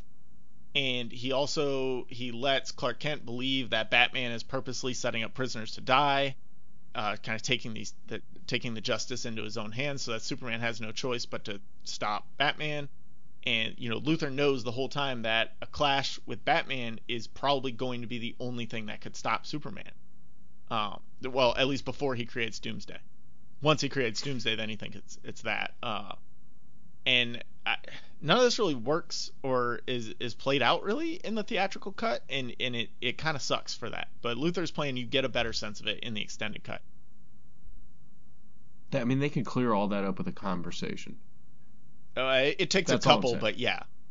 That's all I'm saying. I mean, it's Batman v Superman. There's problems with it, obviously. I just always thought the weirdest thing in Batman vs Superman was the concerted effort the movie made to make sure the audience knew they weren't inflicting any collateral damage, like all the characters weren't inflicting collateral damage on the cities and whatever. Mm-hmm. It was the overreaction to all the idiots on the internet who couldn't find actual criticisms of Man of Steel, because Man of Steel is actually really good. I love Man of Steel. Yeah. And so, but people wanted to not like it, so all of a sudden they went with, well, look how much damage Superman caused. And that's the only criticism they can come up with. Before 2013, no one ever considered structural damage to a city during a superhero movie. It didn't happen. I was there. I've watched every superhero movie. Nobody gives a shit. Yeah, pretty much. All of a sudden now everyone's super concerned about the buildings of Metropolis's feelings. That's not the goddamn point. No, it doesn't matter. And I like the idea of like playing it as a city that's recovering from trauma, but the weird concerted effort of every superhero movie, because it happens in Age of Ultron too, of the next 3 to 5 years, every superhero movie, we have to hear this random shoehorned in throwaway line of like, that island's uninhabited, or the port's abandoned, or everyone is out of the building, we can go in there and fight now, or hey, I called ahead, the city's been evacuated, we're good, we can fight here. Like, it just feels weird. And I think we're getting away from that again now, which is good, but it was just really weird for a stretch there. It's just too convenient. Yeah. And I think I kind of like Batman vs Superman after rewatching the extended cut. And I don't know if the world's coming. Yeah, check the extended cut. It's good. I don't know if I think it's on HBO Max.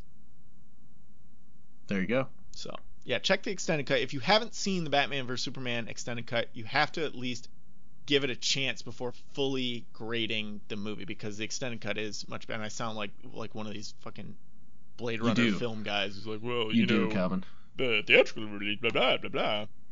The 14th DVD release is actually the canon version. Well, the extended cut is just a better movie, and it's a complete movie. The theatrical release never felt like a complete movie. Most of their movies don't feel Well, like that's complete movies.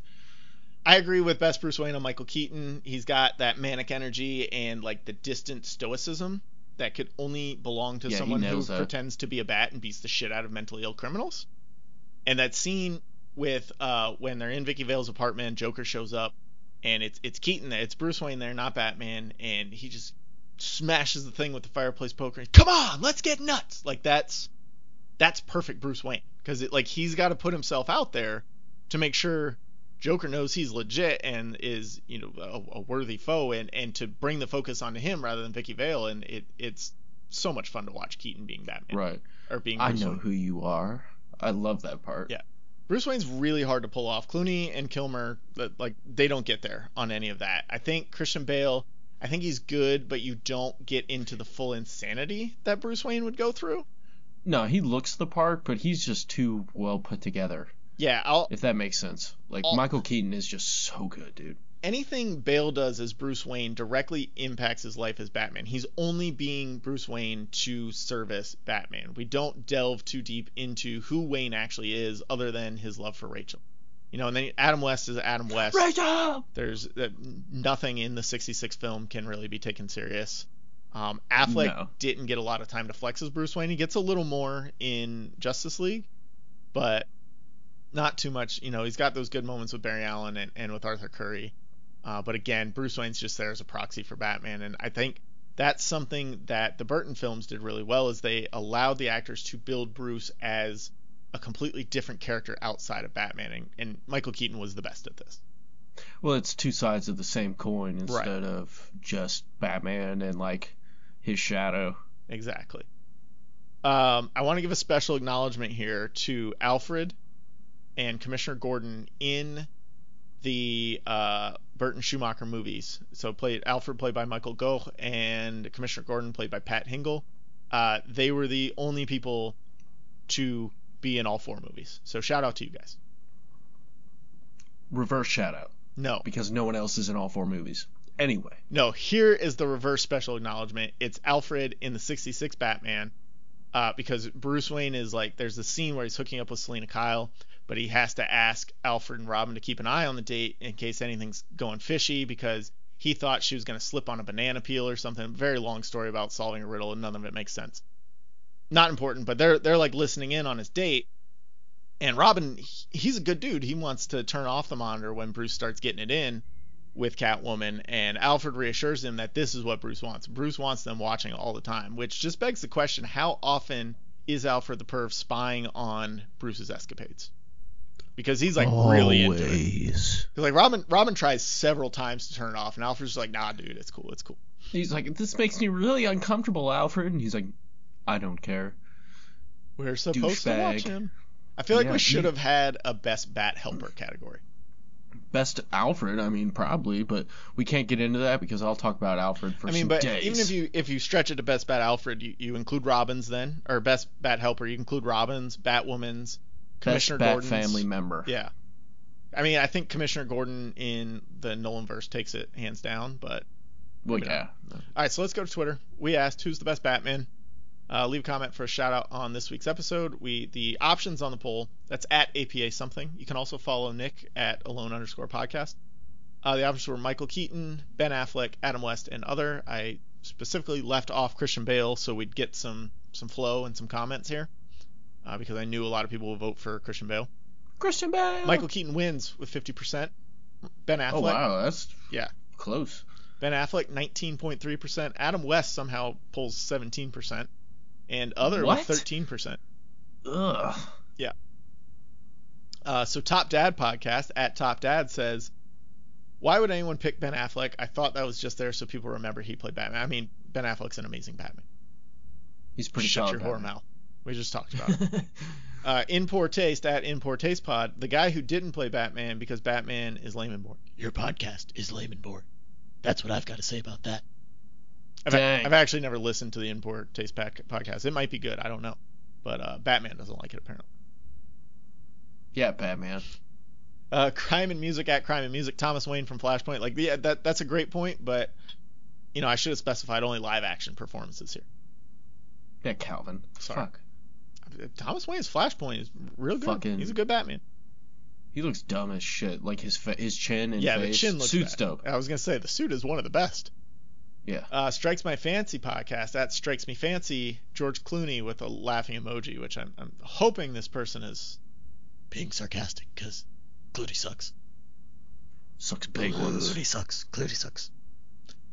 Word Salad Radio at Word Salad Radio goes to Kevin Conroy again. Animated Batman doesn't count here, but thanks for your participation. TV Tangents at TV Tangents Pod. We got a Michael Keaton vote there with a nice GIF of GIF. It's a GIF. It's a goddamn GIF. It's a GIF. I'm The Batman. creator I know what of the it best is. said it's a GIF. That guy doesn't know what he's talking about. Batman knows. It's a Bat GIF. Batman doesn't know shit. It's a Bat GIF. Fuck Batman. Paul Bowler at Paul_Bowler. Michael Keaton's understated performance is still my favorite. I really like Tim Burton's dark gothic looking Batman films. Yeah, we've gone over that. I agree. Yeah, I agree. The look of Gotham is by far the best in those movies. It's very beautiful. Personally, it's a personal thing for me. I'm not a fan, but I think it's rich. Like, creatively, it's very rich. Yeah. Self Shoots from the Hip podcast. That Self Shoots. He gives Bale a vote. Shout out Bale. Tennis podcast. Is that our first Bale? Tune in next week. We'll have a guest host from the Tennis podcast. His name's Nick as well, so that'll be really easy for me. He'll be here. Lucky you. We're talking Seinfeld next week, so come by for that. It'll be a lot of fun. He posts a GIF of Adam West. Take a knee for Marvel vs. DC at knee for Marvel vs. DC. Ben Affleck, for me, gave off some really strong The Dark Knight Returns vibes. I think we mentioned that as well. With his portrayal of Bruce that I loved, he was grittier, and you could tell that he had been through a lot. Keaton's is the closest second, but I'll take Batfleck. Strong agree. Yes, big time. Ryan L. Terry at RLTerry1. Keaton and Burton delivered a Batman Bruce that felt like he leaped right off the pages of a comic book or graphic novel. Had the look, mannerisms, and exaggerated action. He was fun, yet took himself seriously in this iconic role. Again, I think we agree on that with our Keaton love that we've already had. So good. JVD of Crossover Collision, Villain's Demand. That is another Batfleck gif. Again, we love Batfleck. KDub at PGTCKEN. I know it's not a popular opinion, but I like the Ben Affleck Batman. It's really hard to read Ben Affleck and then say Batman it's just Batfleck, okay? It's kind of it doesn't work. It's been Batfleck since he was announced. He isn't responsible for the writing. Quote, my mom's name is Martha, cough, cough. I enjoy the older, kind of over it, seen too much Batman Bruce Wayne. Yep. Yeah, definitely. Tamika Frazier at Frazier Tamika, another Bale vote. That's just a picture of Christian Bale, so if you like Christian Bale, go look at it, I guess. I'm there, bro. I got it up right now. BJ Meltzer at William H.O.A. May. I really liked Michael Keaton, but his portrayal of Batman was not comic accurate. So we got one person saying it looked very much like a comic, and one person saying it's not comic accurate at all. And I didn't read a lot of 80s Batman comics, so I don't have a good response for that. I'd be curious how it's not comic accurate. I would like a follow-up on that. If you're listening, BJ Meltzer, let us know. Let us know what you think. We need to know why Keaton was not comic accurate. Please. Please. Batman doesn't say please. Kendall Burwell at SaxyDude0219 gives another vote for Michael Keaton. Beer Al Podcast at Beer DAL Podcast. Okay, so our canon is that Michael Keaton is the best Bruce Wayne, hands down, but Christian Bale is the best Batman. You're just so close there. Just so You're close. getting there. Keaton, best Bruce Wayne. Batfleck, best Batman. Hands down. Yeah. All right. Thank you to everyone who participated. Again, we do polls sometimes right before we record and give shout outs accordingly. That's at APA something and at alone_podcast. So let's get to the worst Batman and finish this thing up. Let's do it. You go first with the worst Batman. Adam fucking West. That cheeky prick. Okay. Dude is annoying as shit. Fair. And the fact he's got terrible humor. on top of that, he killed people. So he's a murderer with a bad sense of humor. Well, we're gonna get I into can't killing people. tolerate that cat. I can't tolerate that. His costume is whack. His fucking sidekick is whack. His vehicles are fucking whack. Well, not the Worst. Batmobile. His Batmobile is fucking whack. No, false. His Bat motorcycle is whack Yes. as fuck. He's got a sidecar. His helicopter's whack as fuck. Yep. He's got a boat. Excuse me. Yeah, the Bat whack boat's as rough. fuck.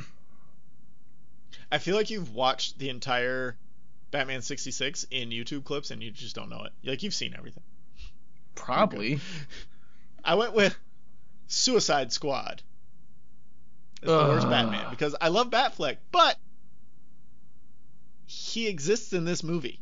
And where the hell is he the whole time? Why isn't he helping? He captures Deadshot by letting him almost kill his daughter, and then he just fucks off for the rest of the movie? Come on, Batfleck. Well, they just put him in that to try to salvage that fucking movie. Yeah, that's a rough one, too. Not good. I gave my honorable mention to Batman and Robin. I think Clooney's an underrated Bruce Wayne because he has the suaveness that Kilmer just did not get to. I think George Clooney is really good at rich and charming.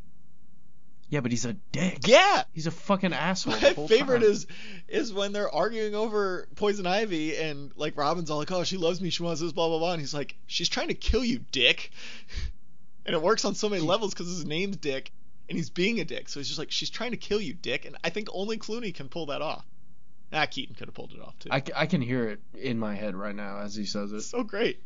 He's a rough Batman though. His one-liners are very forced. He's terrible. And he talks a lot for a Batman. Like he talks so much in that movie. Most Batman, they don't, like when they're Batman, they don't talk that much. Well, he reminds me of a billionaire playing a superhero. Yeah. That's why he's good at being Bruce Wayne. Yeah, no. I don't think he has a good jaw either or overall physique to be intimidating as Batman. Like Kilmer's definitely at not. least a tall dude and like he's he's got the Jack Bod from Top Gun. Michael Keaton. Well, he's lithe, kind of, Yeah. he's long and lean. That's how Batman is supposed to be. Michael Keaton was, I guess he's never really jacked, but I don't know that version of Batman didn't need that. I don't know. No, it didn't, and that was something that I grappled with because he's not intimidating at all. Dude's like 5'8". The other thing about Clooney is you can tell he's really pretty under the mask, and that's not going to strike fear into anyone. Like you just know George Clooney's pretty. It's tough. Yeah, Michael Keaton is 5'9". Yeah. If I saw that dude sneaking up on me, I'd be like, get the fuck out of here. They did mostly because I'm 5'9". They did a really weird thing in Batman Forever where they had all these like up-angled shots at Kilmer, which I thought was because he must be really short. So they're shooting him, from the camera's below him, looking up at him to make him look taller. But then I looked it up; he's like 6 feet. So it was really weird. The Batman Forever is a strange movie. Which brings us to the worst Bruce Wayne. Who's your worst Bruce Wayne? My worst Bruce Wayne is I chose fucking I kind of repicked here because I'm a piece of shit. Well, this subcategories don't count against the no redos. That's fair. Then Ben Affleck's Bruce Wayne. Fucking hated it. He doesn't do much. I felt like he had no swagger. He just didn't feel like a genuine Bruce Wayne to me. I couldn't never put my finger on it. Even the Barry Allen, what's your superpower? When he's like, I'm rich. Like, that's not really Bruce Wayne. He's just an idiot. He strikes me as a dumb. fucking idiot. He's a dumb. He feels like a dumb jock Batman. Right. It's only like when he is in the suit is he's actually his dope. growl's rough too. It's not the best. Well, his voice is just the voice altering technology there. Not a fan. Yeah. Stupid. I went with Batman Forever.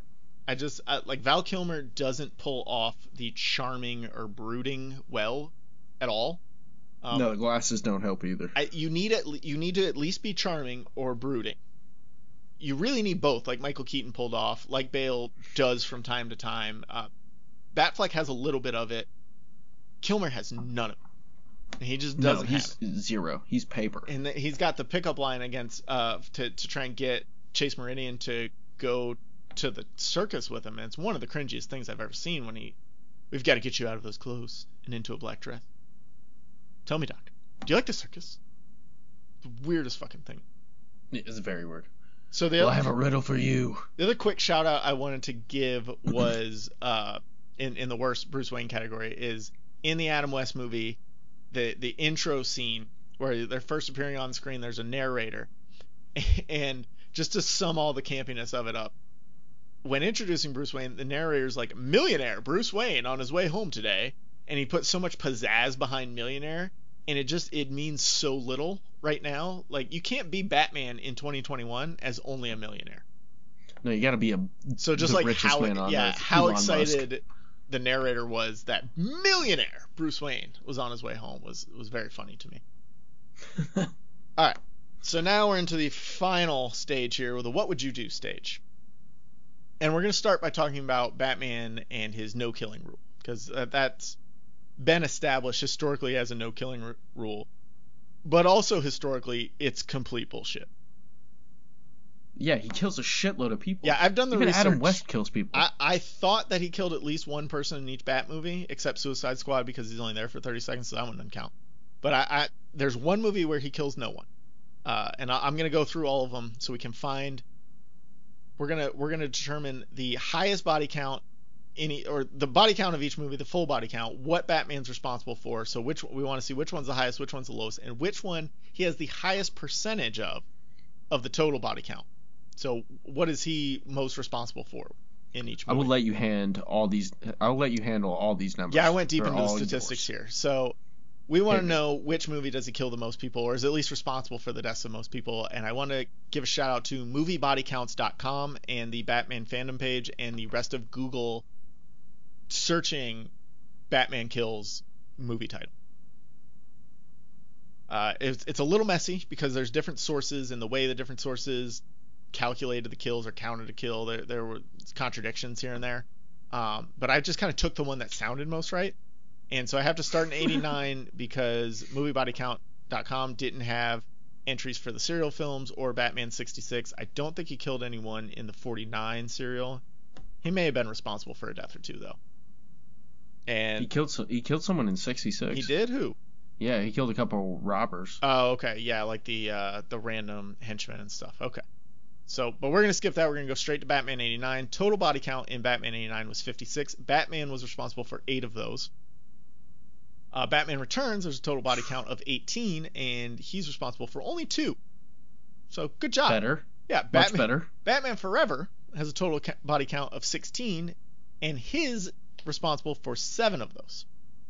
So that is the highest percentage of the total kills, with 47% of the total kills of the movie Batman's responsible for. Good job, Batman Forever.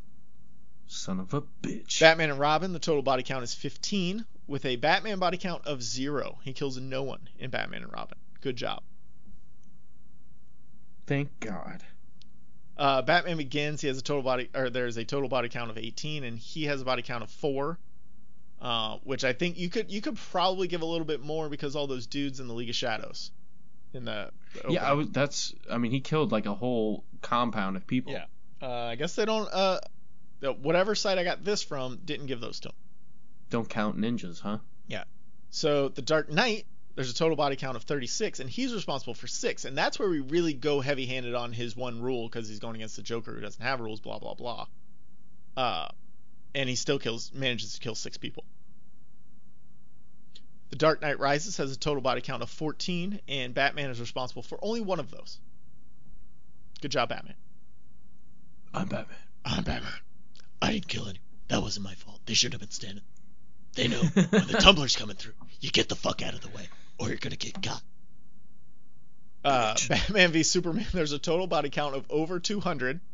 Holy fuck. The site said 200 to 1,000, so I just went with over 200. Batman's responsible for 43. Ding, ding, ding. Yeah, that's the highest by far. At Justice League, there's a total body count of over 130, and they're giving Batman 27 of those, which I gotta say those must be parademons, because I don't know that he killed anyone.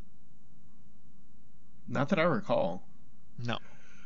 So, alright, just to finish up, let's talk about the Snyder Cut. Because it's coming soon. Comes out next month. March 18th, I believe, is the date. Are you excited for the Snyder Cut? Fuck yeah. Really? I'm ready to see Jared Leto's Joker. I'm ready to see Black Suit, Superman. I'm ready for any redemption-style qualities this movie has over the Justice League theatrical cut that I sat through. Dude, but you won't watch Batman vs Superman extended cut? No, I'm not. I'm never saying I wouldn't do it. I just haven't done it. I haven't gone out of my way to rent that to watch it. I gotcha. I haven't really been excited for it. I've seen the Joker images the other day. I saw the black suit Superman. I usually don't like consuming like ancillary media leading up to a movie because I like to go in fresh. But I think this needs all that. You need all of this. Like, look, we are making changes that are legitimate and could change things. So as I see more, I'm getting more excited for it. I still don't know that I would say I'm excited. Do you think it's necessary though? Yes. If they want to salvage this in any way, shape, or form, especially after the bombing of Wonder Woman 2, I think this is absolutely necessary. Because Zack Snyder, honestly, is the best thing that's ever happened to DC movies, which is not saying much. If they would have let him spin. If you're going to hire Zack Snyder, you got to just let him do what he does. Let him do it. And it's not going to please everyone, which is fine. But he has a very specific style and a very specific way of telling his stories that when you meddle with it, it fucks everything up. And we've seen it every time. Well, it just don't make sense. Yeah. And so I think if when you went into, okay, we're giving Zack Snyder this, and he made a good movie in Man of Steel, and it didn't match his normal visual style and storytelling techniques. Like, it looked different than Watchmen. It looked different than 300. It looked different than Sucker Punch. Anything else he's done. Well, it didn't have a single slow motion scene. No, well, I don't know that that's true. I'm almost positive, but it was I love that movie. It's really good, and people got mad because Superman broke somebody's neck, and it's too dark, and people died in all these buildings. It's like, no, you're just looking to complain because you want to complain. It's a really good movie, and I don't even like Superman. I hate Superman. He sucks. He does fucking suck. And if you want something that's lighter, go watch Superman Returns. It's a 3-hour drag that fucking Superman Returns blows. Is bad. No, go watch it's terrible. Richard Donner's Superman from 1978. Great film. It's okay. I think that's the quintessential Superman. It gets the whole, hope, justice, the American way, all that stuff wrapped up into it. I mean, it looks like it's from 1978, but I think it gets the ideals behind Superman a little bit better than Man of Steel does. But that's okay. Do you know how many different versions of Superman there are that you can pull from? That's why I don't get these people who are like, well, it's not really, it doesn't really go along with the comics. It's like, there's a million different versions. What version of the comics are you looking at that this doesn't match? Because I bet different parts of this movie match different parts of comics. And that's what good people do, is they build a story using the existing parts that makes sense. None of the Raimi Spider-Mans match the comics. Who gives a shit? They're great movies. There's I mean, you're 100% correct. There's aspects, it's blended very, very well. It's something that you're never going to get. We're not in the 1940s, 50s, 60s anymore. If you want a very comic, a pitch for pitch comic representation, go watch the 1949 serial. Yeah, and it's trash. The 1949 one's good, man.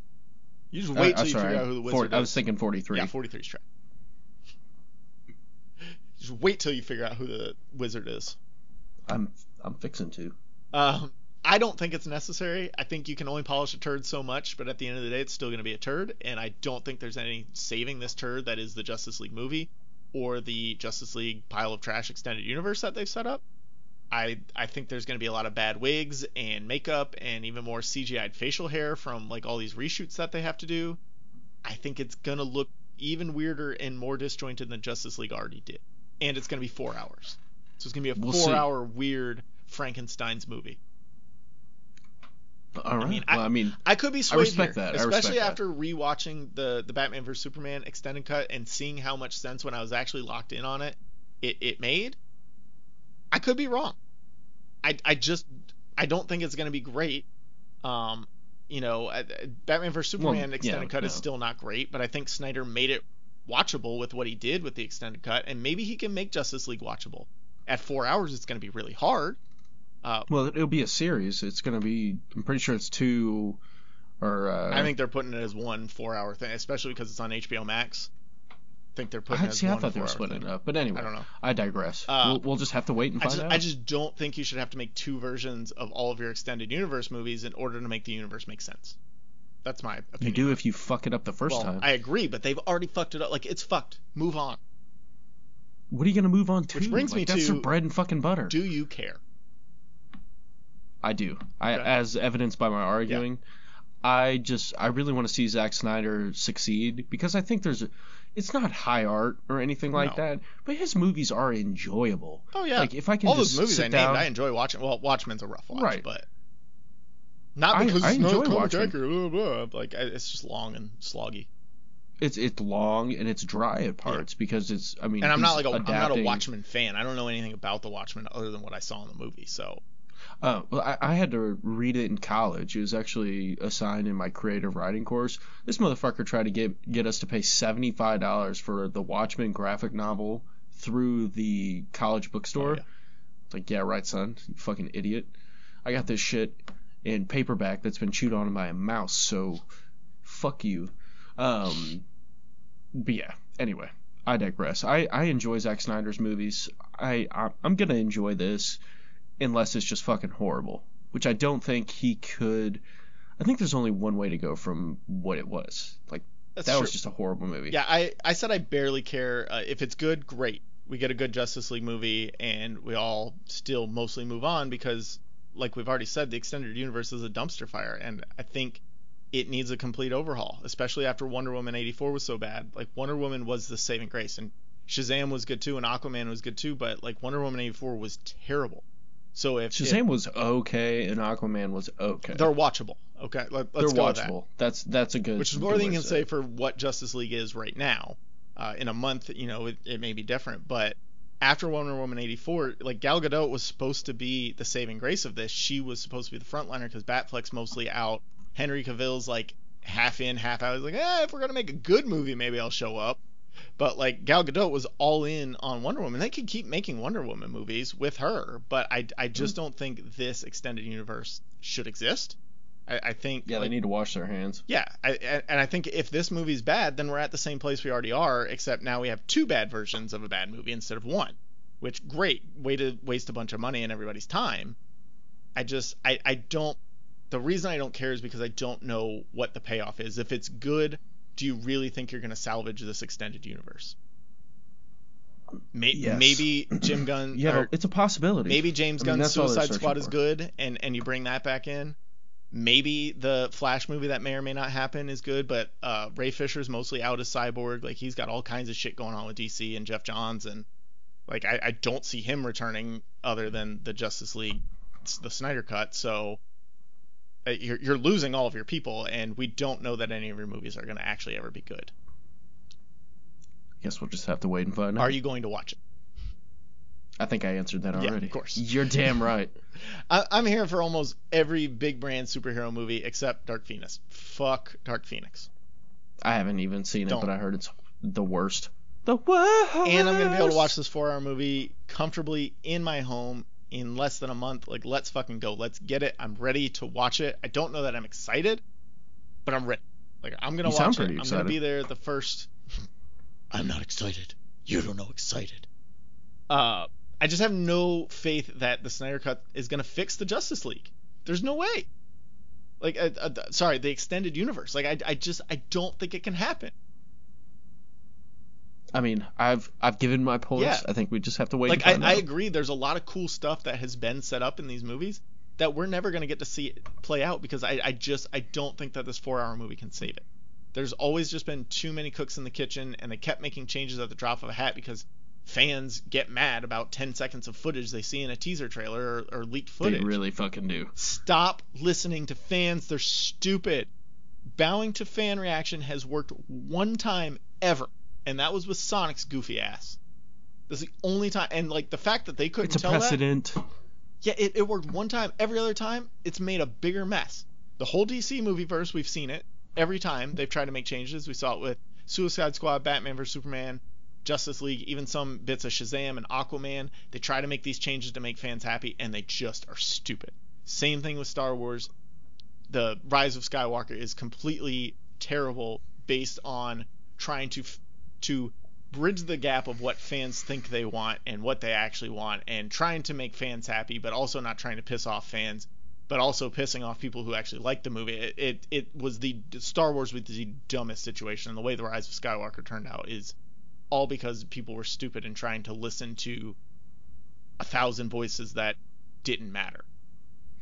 I'm not going to get too far into Star Wars, but it's pretty much boiled down in the movie industry.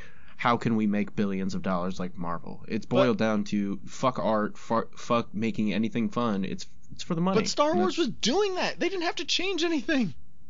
The Rise of Skywalker sucked because they tried to make they tried to piece together all this disparate things that fanboys wanted. And, like, it doesn't matter because there's more examples out there that fans get mad and studios try and change things, but they're going to get mad at something, whatever comes out, whatever the finished product is. These quote-unquote fanboys, they're going to get mad. It doesn't matter. It's what they do. They live to hate things. You could make a perfect movie with every beat hit exactly what they say they want, and they would still find a way to complain because their lives are meaningless and that's all they want to do. Yeah, they're pretty sad creatures. Just make a cohesive story, make a good movie, and let people who can enjoy things enjoy them, and fuck the 1,000 people with the loudest voices going, "We don't like this, blah, blah, blah. It's a girl with a lightsaber. She can't have that." Fuck those people. They're stupid. I'm in agreement, and honestly, they're not the people that drive the fandom. It's people that walk away from it like, shit, I enjoyed that, and then they pass that on. Yeah. But, like, the reason I got into Star Wars and stuff of that nature, like Conan and stuff, is because my dad enjoyed that shit when he was younger and passed that on to me. Well, and so that's why I was excited to see it as a grown man now, and it turned into a shit show because I got so sick and tired of hearing fucking stupid fat assholes talk about how it ruins their life and yada yada. So that's this is gonna piss me off. I know that's where, like, I don't get it. Is, like you said, they don't actually speak for people who actually like the things. They speak for themselves and they're loud about it. And I don't understand what they think is really going to change. And that's the problem is they don't, like you said, they don't speak for the fandom, but studios are now listening to that. Like, they're making the Snyder Cut because fanboys are being stupid. Like, it's fine that I want a good Justice League movie, but it's fine that it sucked. It's fine that movies are bad. When Batman and Robin was bad, they didn't just remake it and make it good. They just moved on. Like, fine. If a movie's bad, move on. Cut ties. You made a shitty movie. It's your fault. Do something better next time. Why are we remaking? Well, they've everything? made 15 shitty movies, so they're at the end of the rope. Right. They kind of have that. This is all they got. And I mean, I never understood the Snyder Cut fanboys because, like, what do they think is really going to change anything? What can Snyder do to make this good at this point? Or even make the universe salvageable? It's dead. Wonder Woman 84 was the last hope. We've said it. It wasn't good. Snyder wasn't involved at all, and it still sucked. Like, and the studio meddling, none of that was there. Like, Patty Jenkins went and made her movie. She made the movie she wanted. It sucked. There's nothing salvageable about the DC universe. It's dead. Blow it up. Let Pattinson spin. It's Pattinson I'm ready time. for it. I'm not. I gotta cut you off there. I'm not gonna talk about it, but I'm fucking ready for it. Yeah. So, okay, you've brought me over to your side. I will still watch the Justice League extended cut. It will probably be better than Justice League. It's not a salvageable universe. Let's get to Robert Pattinson. Yeah, I like Pattinson too. He's a great guy. He's fucking dope. His art. All right. So that's the end of our episode. Thank you everyone for listening. This is Batman signing off for Calvin and Nick. Make sure you follow those guys on Twitter. That's at APA something and at @alone_podcast. Also check out Those Cats. Really great band. They provide all the music here. And there's a newsletter that there's a link to in the comments. Hit that. Merch. Sweet merch. No Batman merch, but, still pretty cool stuff. I prefer Bat merch, but, these guys don't have the licensing. It costs a lot of money. So thanks for listening. And you guys stay sassy. Stay classy.